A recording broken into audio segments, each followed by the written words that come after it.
I commend the mover of the House for bringing this issue to our attention. The growing threat of nitazenes within New South Wales is truly shocking, especially when you hear the stories that have been shared with us by the Honourable Member.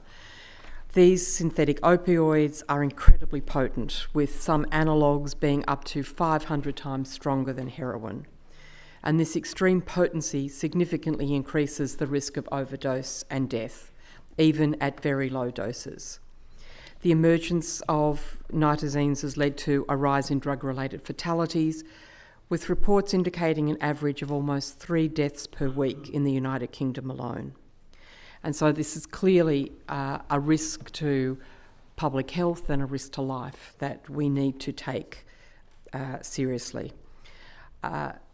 We need to look at education about this drug, its dangers, and safe usage. It's hard, though, to see how this drug can be used safely at all. If this drug is so strong, if it carries with it such risks, then it is very hard to see how we can educate people to take a safe amount. The Honourable Member, in moving the motion, spoke about the importance of Naloxone, a drug which can reverse opioid overdoses. This is not a safe use measure.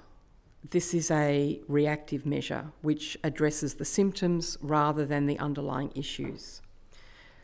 Certainly, naloxone distribution can save lives in the short term, but it isn't going to prevent the use of these substances or reduce their availability on the street.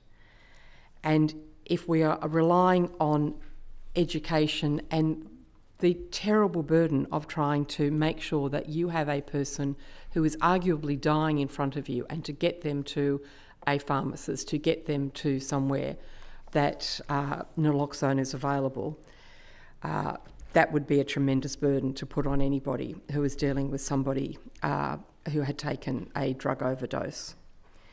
It is important that we as a Parliament and as members of the community find an appropriate response to this issue, one which recognises the addictions of this sort prey on the most vulnerable.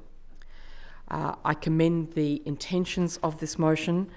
I am happy to support the amendments that have been moved by the government, because I think this represents a good approach which hopefully leads to a much safer society. Thank you. Further